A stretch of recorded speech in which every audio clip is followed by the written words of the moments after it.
Nekada samo ćutimo, a ipak želimo da nas neko čuje.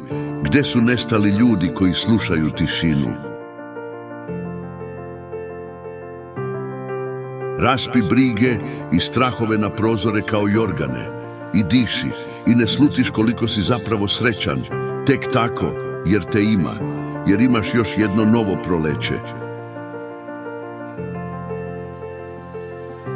Rođen sam sa dušom koja je preosetljiva za ovaj hladan i ružan svet.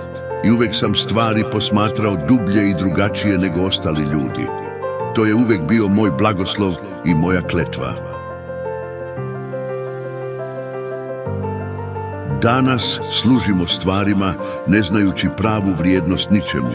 Obezvrijedili su riječi kojima su se ljudi zaklanjali kao štitom i koje su nas hranile nadom.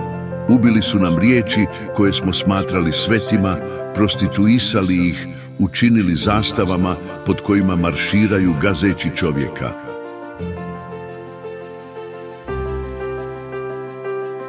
Hoće mi se da živim i ja živim, pa makar i protiv logike.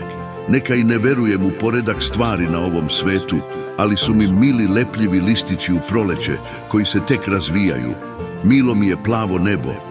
Mio mi je poneki čovek koga neki put, hoćeš li mi verovati, i sam ne znam zašto zavolim. Milo mi je poneko veliko i plemenito ljudsko delo u koje si možda već odavno prestao verovati, ali ga ipak, po staroj navici, u srcu poštuješ.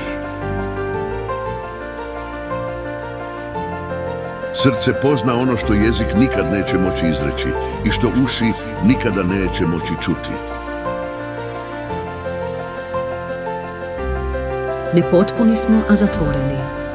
Postali smo neprirodni, odvojili smo se od sebe kakvi smo bili nekad, ko zna kakvi, izgubili smo nevinost. Ljudi misle zlo jedan drugom. Trebali bi da se vratimo prirodi i njenoj čistoti. Postajao je neki filozof koji je to predlagao ljudima. Nisu ga poslušali. Pa što ako sam sanjar i zamišljam svijet boljim no što jest, idealima je sudbina da tonu i uzdižu se. Što ako me lome vrtlozi laži i licemjerja, stalnost izazova izoštri čula. Nek sam čudak što vjeruje u sne, to reći će oni što ne poznaju me. To njihov je odraz u zrcalima. Nek sam sanjar, sanjat ću i dalje. U oblacima plovit ću sve više. Nek me lome, zvijezdama stremit ću sve bliže. Ja čudak sam na životnoj niti što snove niže.